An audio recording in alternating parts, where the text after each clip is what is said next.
Hi, this is Robin, and this is the third video in my set of 3 videos on artistic blur effects in Photoshop. The first video covered background blurs, the second video was on selective focus, and in this video I'm going to be talking about and demonstrating how to create depth of field. So in this video I will be focusing on how to use Photoshop's neural filter depth blur, as well as the filter for lens blur.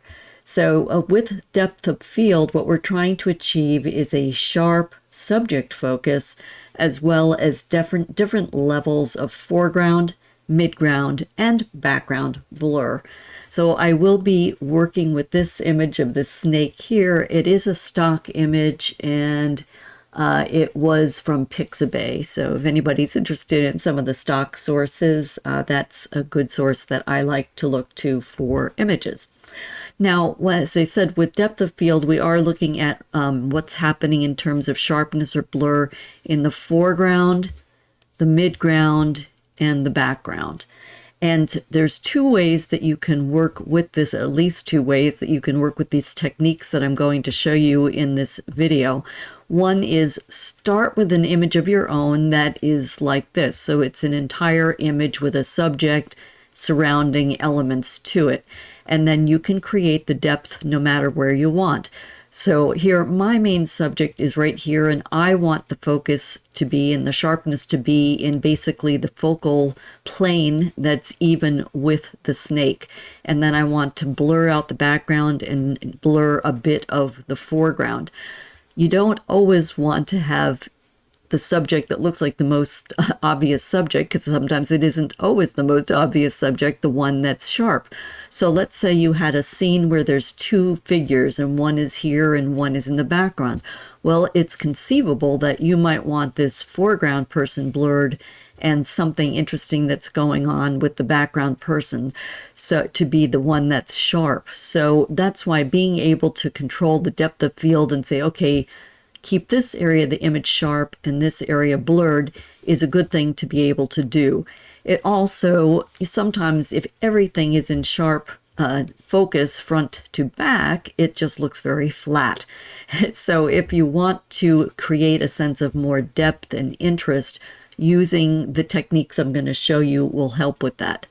Now, you don't always have a fully shot image that you want to adjust the depth of field on. Sometimes, particularly for people who like to shoot studio portraits, you might want to be able to put the person that you have shot against a studio background into another scene.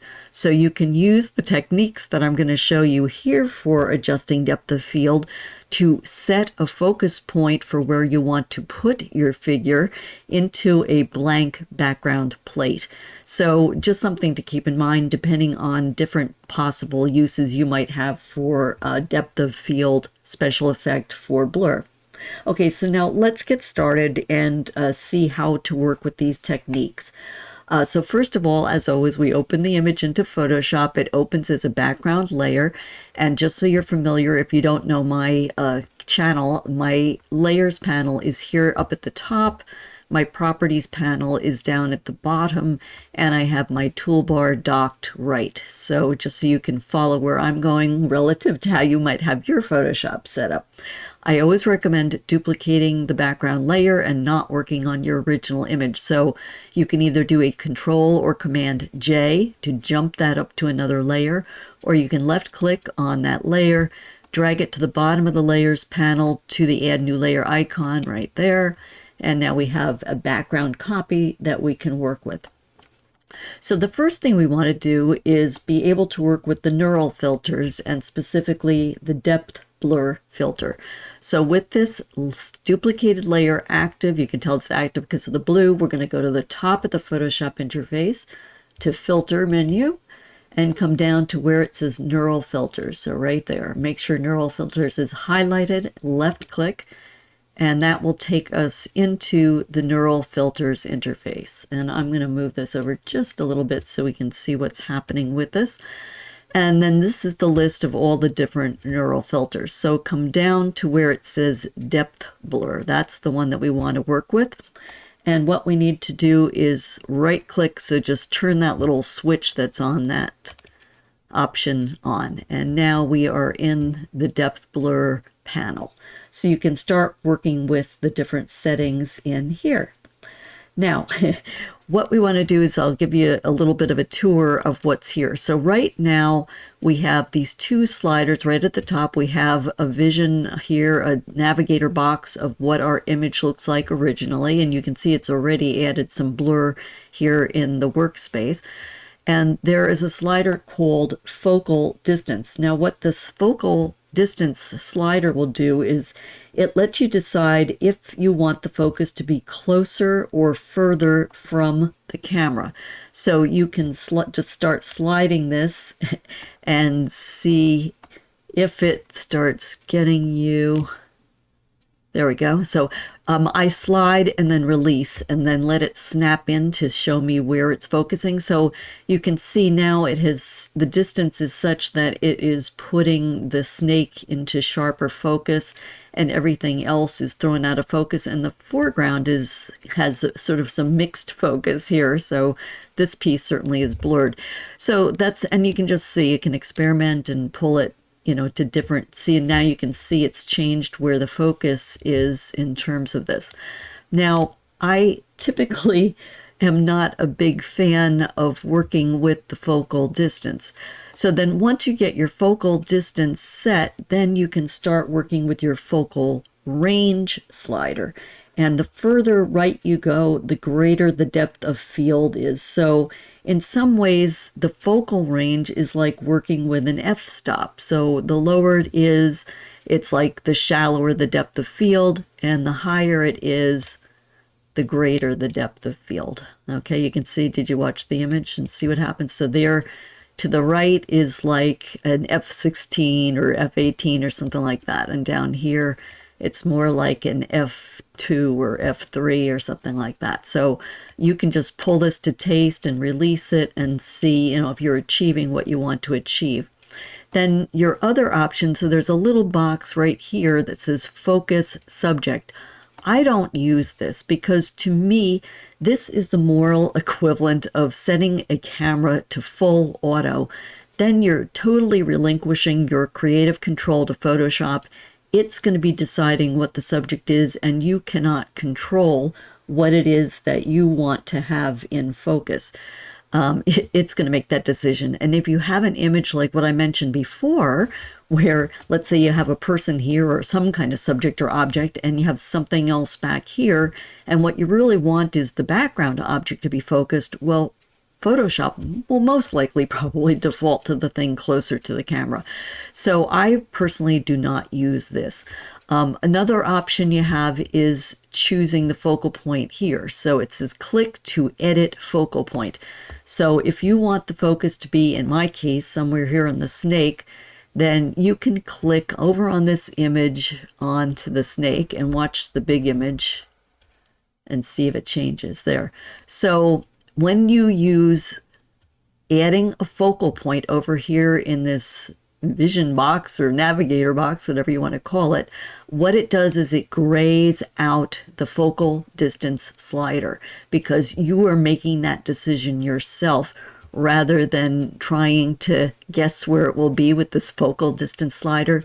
So personally, I like to work with the focal point and the focal range. That's my personal preference. So you can experiment with any of those three approaches and see what suits you and what you want to try to achieve with your image.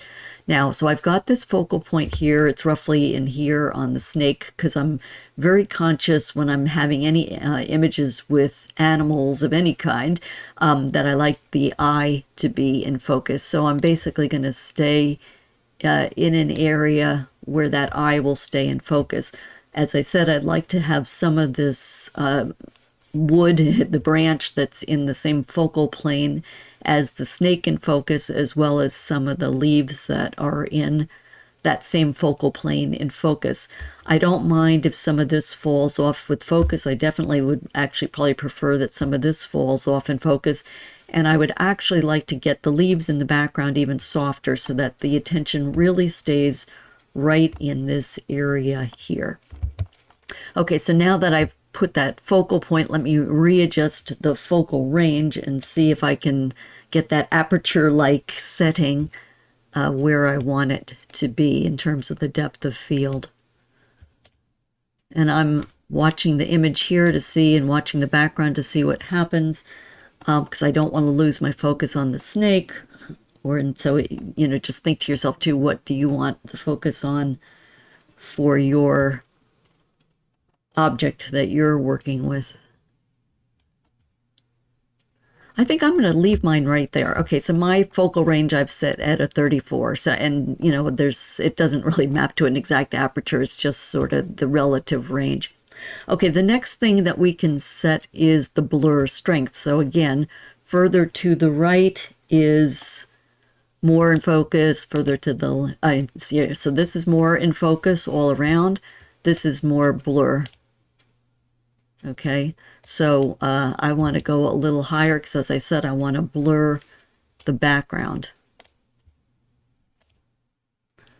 And I'll just keep doing this, moving it a little at a time and then releasing it and letting Photoshop, and it should have a little processing bar that goes down here. It usually goes pretty fast, so you just have to wait till that processes. See, did you see the quick blip?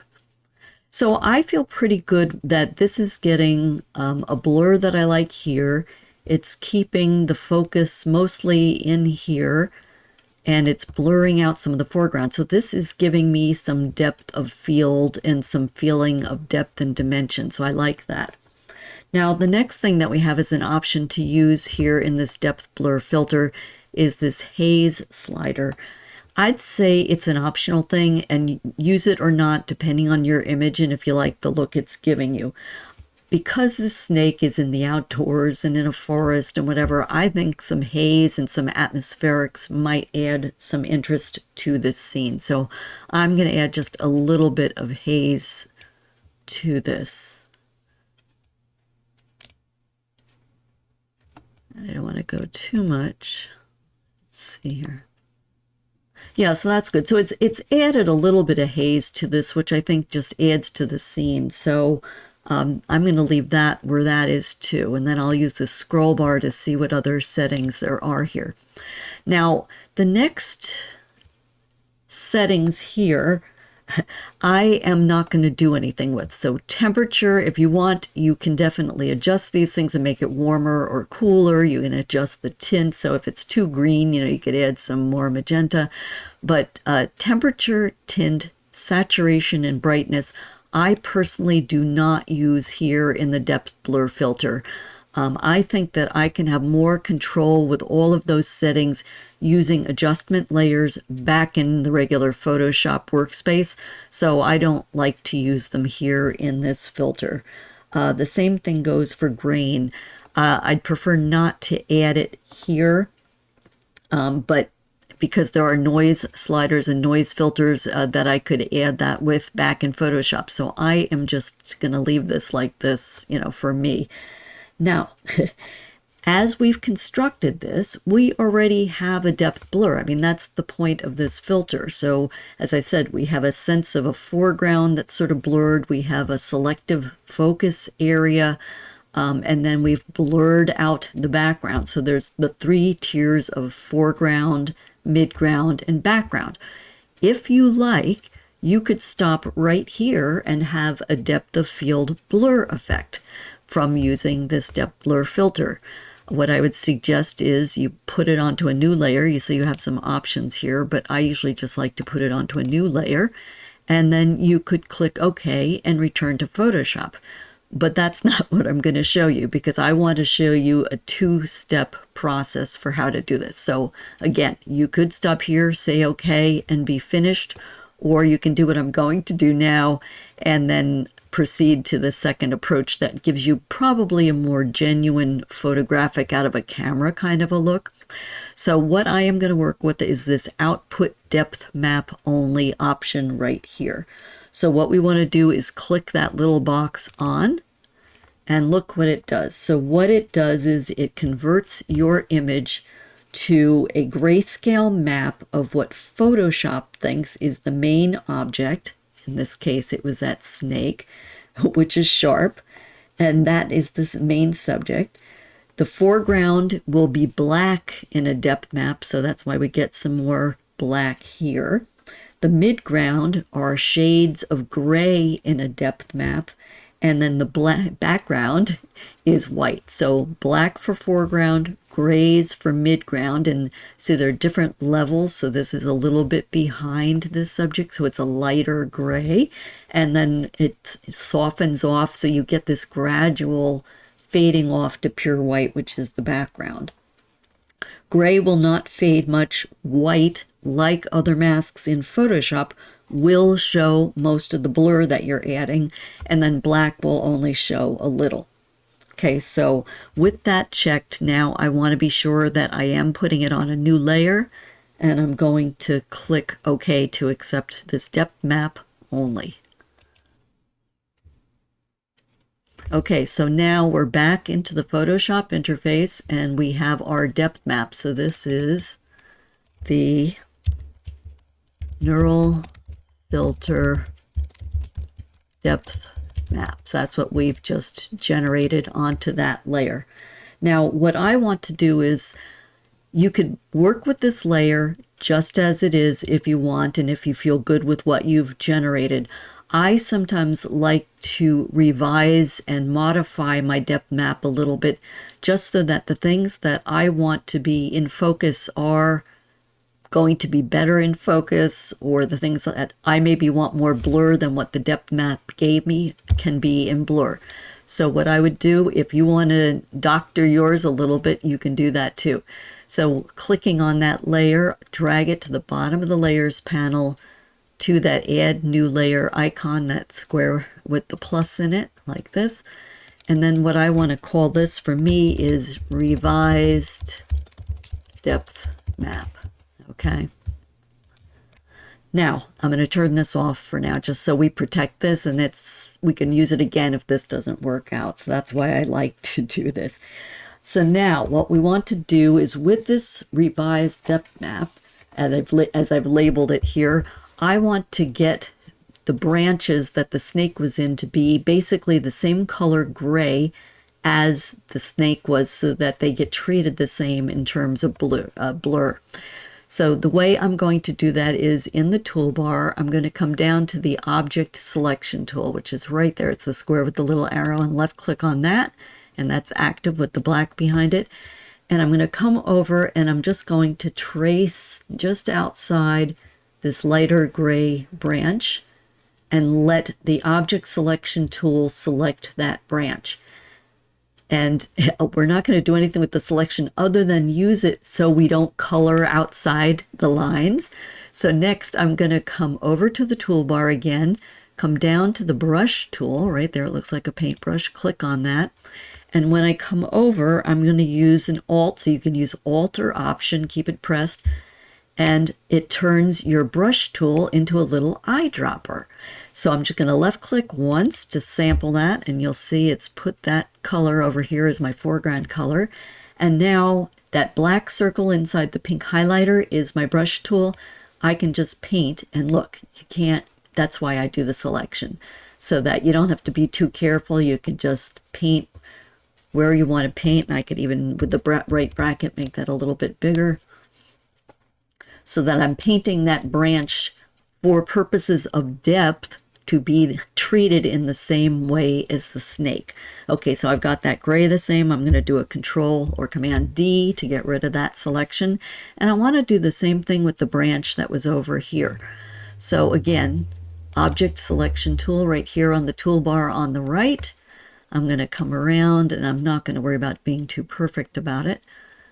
And I'm going to make another selection, and again, same thing, back down to the brush tool on the toolbar on the right, and then I'm going to do Alt or Option to sample the gray, and then just paint inside, because you can't paint outside of the selection, to make that branch the same tone of gray, so it's treated as the same level of sharpness as the snake.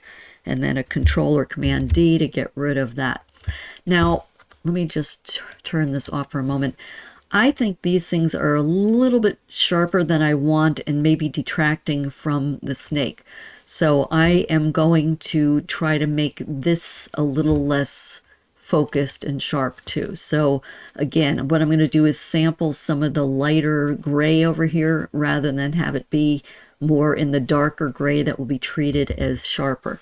So again, to the toolbar on the right, or on the left if you're on the left, to the object selection tool, which is that square with the arrow.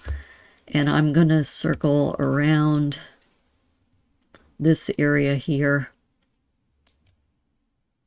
Okay, and actually, maybe I think I'll just expand it more. Let's see if it'll do more. Okay. And so now what I want to do is come back to the brush tool on that toolbar. Alter option to select a lighter gray. I think I'll go with that one. And paint this out so it's not quite so obvious. And I think I'm feeling pretty good about, and then Controller Command D to get rid of the marching ants. So I'd say let's just go with this the way it is now. I'm going to put this back to the default, and I'm going to put this back to the lasso tool. Okay, so now that we have a revised depth map, and if you didn't revise it and you want to work with the original, you'll just do what I'm going to do next, working from this original layer. Okay, so now we're going to go to the Channels tab, which is right here adjacent to the Layers panel, and click on Channel. And you can see the image is made up of an RGB, so red, green, blue, as well as individual red, green, and blue channels. And if we look at these channels, what we'll see is that each of them are the same. They sometimes in images they look different, but these are all the same. So you can select any one of these individual channels, and we're going to make a duplicate of it. So with that, I'm going to pick the red just because it's up. You could use either the green or the blue. It doesn't matter, whatever you prefer. So I'm going to, with that red channel active, I'm going to left click and drag it to the bottom of the channels panel to the add new channel icon, which is again the square with the plus, but this time since we're in the channels panel, it's an add new channel. And there you can see we've got a copy. And if you double click on the words, you can label it. You don't have to, but I'm going to label mine depth alpha channel. And you're basically creating an alpha channel. Okay, so now that we have that, we can left click again on the RGB and then go back to the Layers tab. And for now, we can turn off the eye. So you don't have to throw this out, just turn off the eye visibility on that revised depth map or the original depth map, depending on which one you're working with, and come back and reactivate the background copy with the full color image.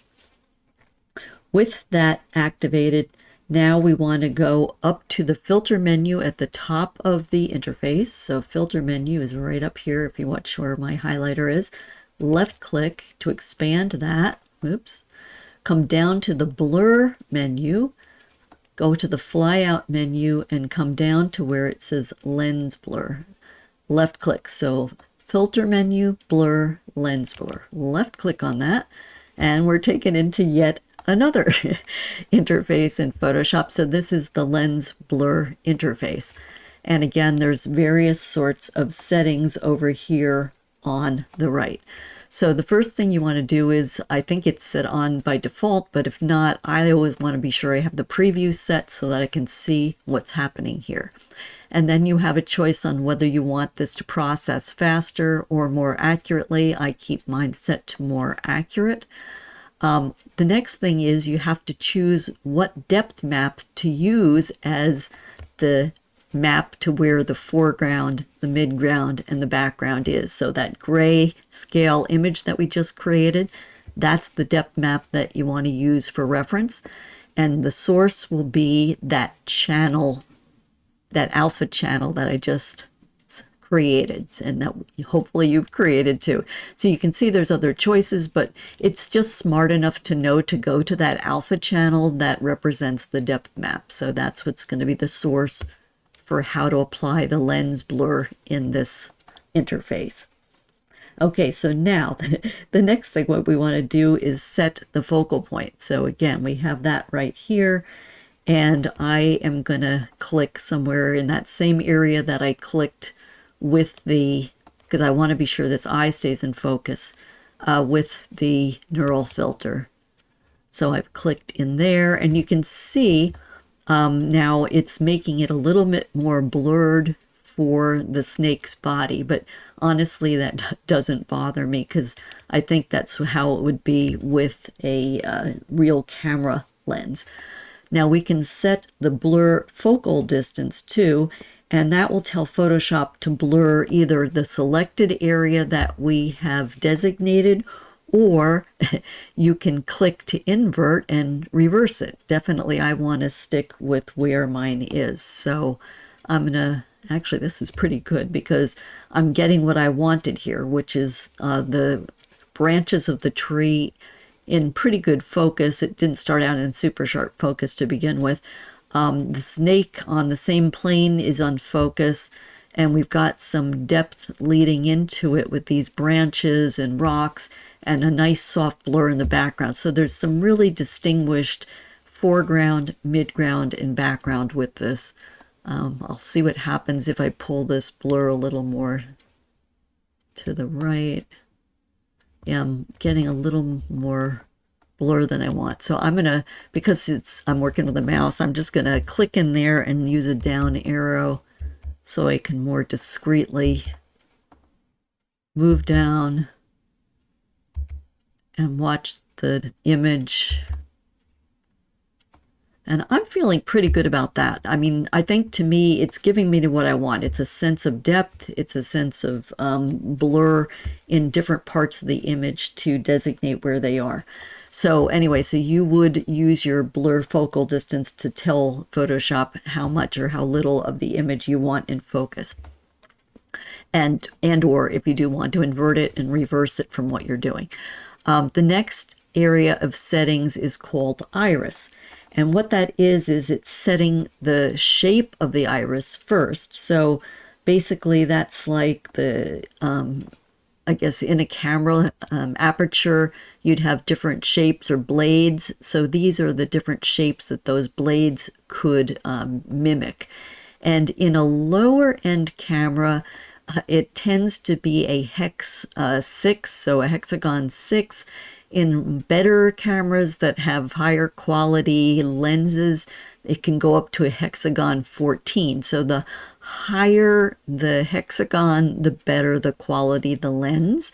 So I'm gonna, just because it doesn't go up to 14 here, I'm just gonna choose the 7 because that's a better option for what I'm working with. Now, let me just explain some of these other shapes. So if you're working with images, let's say you might have a street scene, and you want to have depth of blur and get a sense of depth to it by using some artistic blur. You might want to, if it has street lights or street signs or signs with neon or whatever in the background that you want to blur, you might want to explore some of these other shapes like triangle, square, pentagon, whatever, because it will give the shape of these things to the light in the scene. So you can experiment with it and see if it gives you some interesting shapes in terms of the blurs that you'll achieve in the background if you have more lights than what I have, or if there's lit up leaves or whatever. But for mine, I'm going to stick with the hexagon 7. So anyway, the point is choose a shape and you can experiment with how it's going to affect the shape of the blurs like that. Okay, the next thing is the radius. So that's the maximum amount of blur that you're going to have. And this, I think, is actually not very bad for me. Let me see where I want it. Come down a little bit. All right, so if I come down, you can see how much sharper, and we're not getting that soft background effect that I wanted. So I want to come down so you can see what it's doing. Okay, so I feel pretty good about that there. So I'm going to leave mine there. Blade curvature. So what that does is it sets the roundness, and essentially what it does is it smooths the edges of the iris. So if you want a smoother, and again, you can see if you have bright lights back there and you try playing with this and experimenting with this, it could get softer and rounder, or softer and more triangle, or whatever. So that's why I said you can get some interesting effects with this. So my blade curvature, I just keep sliding and releasing to see. Yeah, so I like the fact that it is getting actually a little softer for me. By the way, for me, and you can experiment for yourself, I tend to avoid the extremes of the slider, so I don't go to the very bottom and I don't go to the very top. I try to stay in a little bit, just like I don't go to the extremes in aperture on a camera too. So again, just experiment for yourself and see. So I'm going to leave the radius there and the curvature there. I don't think there's going to do anything to have rotation, but again, if you used a shape like a triangle or something, and you have some interesting lights or effects, you might want to try playing with rotation and see if it rotates around the shape of the triangle, or the other shapes that were there that you could work with, the square or whatever, the pentagon. But I'm not going to do that for mine because I don't see any benefit to this particular image. Same things here, specular highlights. If you want to add some more brightness, you can do that to your image. Again, I don't have a lot of light to let up, and I really don't want the background lit up. So if you want to highlight some of the brights, you can do that. You'll light the light up in your image based on how you set your threshold. So if you're down at 0, that's the darkest blacks. Around the 120s to 130s is where you start the grays. And then 255 is white. So you can just set for where you want the brightness to be affected. And then same thing with noise. Typically I will add just a little bit of noise just because I think it adds some interest. So I think I'll just maybe type in a 2 here rather than try to pull this with the mouse. And for noise, so I personally, depending on what you want to achieve, would keep noise very low. And then you have the choice of 2 different distribution methods, either the uniform or the Gaussian. I like the uniform distribution because I think it's more even kind of a noise. The Gaussian, I think, tends to be more speckly. So again, you can try them both and see what suits your taste and your image. And then I also like to check on, for mine, monochromatic. So I do click that on because then you're working with a gray noise. You're not adding any color noise or doing anything to alter the colors of your image. And as I look at this, it might be a little too speckly for me. So let me just try 1 and see. Yeah, I'm going to stick with 1 because that got a little too noisy for my taste. Okay, so once you get all of these settings, the amount of blur, the type of lens effect that you want in terms of the aperture shape and things like that, all set, decide if you want any specular highlights or not, and whether you want any noise or not. Then you just come to the top of this interface and click OK. And now we are back. So this layer is now the duplicate of the original plus the lens blur filter effects. Okay.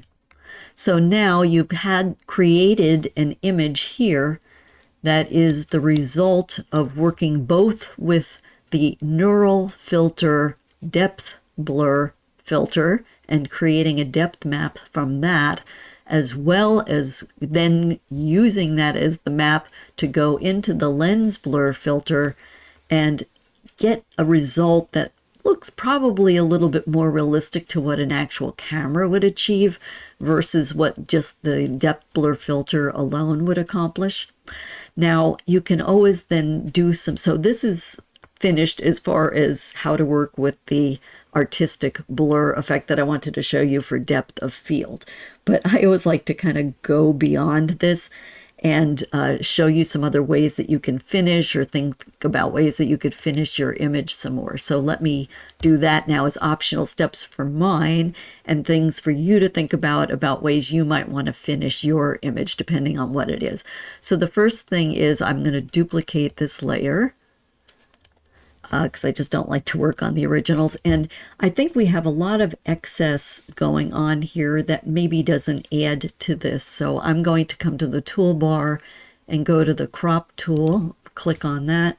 And I'm gonna, for mine, pull this in a little bit. I like sort of a little bit of the sense of the breadth of this and where he is in the tree branches. I don't want to lose that, but I don't think we need that much over there on the left. The focus and the intention, I should say, and the focus should be on the snake. So I'm coming up from the bottom a little bit, and I'm also going to come down from the top a little bit. I want to leave him some breathing room there at the top. And then once I get that crop to where I want it, I'll click on this check mark at the top to accept the crop. So that already feels better to me. The other thing I want to think about doing here is some of this is a little bright down in here. And again, I want my attention to be primarily right in here. So I want to add a burn layer to this. So if you've heard the terms dodge and burn, dodge is to lighten areas of your image, burn is to darken. So now with this layer still active, I'm going to come to the bottom of the layers panel to the add new layer icon right there, and I'm going to add a new empty or transparent layer, and this is going to be a burn. Okay, now I don't like to use the burn tool that's over here in the toolbar because it's destructive. So what I prefer to do is on the toolbar, come to the brush tool, which is right there. It's the paintbrush. Left click on that to activate it. You see the black is there. And then come to the top of the interface to the options bar. And if I'm normally doing burn, I'll start with an opacity of about 4% for that brush. But I think I can go a little higher with this. I think it's going to be a little, if I'm retouching people and doing things like that, definitely don't start much more than 3 or 4. You can always burn more. It's harder to take it away. I think I'm going to start at around 10 there. And so if you look at my highlighter here where I'm swinging it around on the left side of the image, watch, there we go. So I'm using the left bracket key. The white circle is the brush. If I use the right bracket key, I can enlarge this. And what I want to do is start burning with black as my foreground color, a soft brush, and the opacity at around, and as I said, between 4 to 8 usually, but I'm going to just do this for speed's sake a little higher here so you don't have to watch me keep doing it. And I just keep painting and releasing, painting and releasing. And what I'm trying to do is tone down the brightness of some of these distracting elements because I want the attention on the snake. I don't want it on these other light elements that somebody's eye could get drawn to. Now, the other thing you can do, and it will all depend on what you're doing with your image. And now I'm just click, click, click, click, click, because it's a faster way to do it. Is this should be okay. If you are just doing this for yourself and for your own pleasure or interest or for a client, then it's fine to do this stuff. And you can also do what I'm going to do it in a moment here. You have to know for yourself if you're in a photo club and there are rules about how much you can alter nature photos, then just don't maybe do some of these finished things that I'm going to do if there are rules for your photo competitions about what you can do with nature photos, because sometimes there are rules in photo clubs that you cannot alter nature photos. It has to be untouched. Okay, so you can see I have toned this down a lot. I'm going to tone this down just a little bit. I'm going to make this a little darker because I'm trying to get this to look like it's almost like an arrow pointing over this way.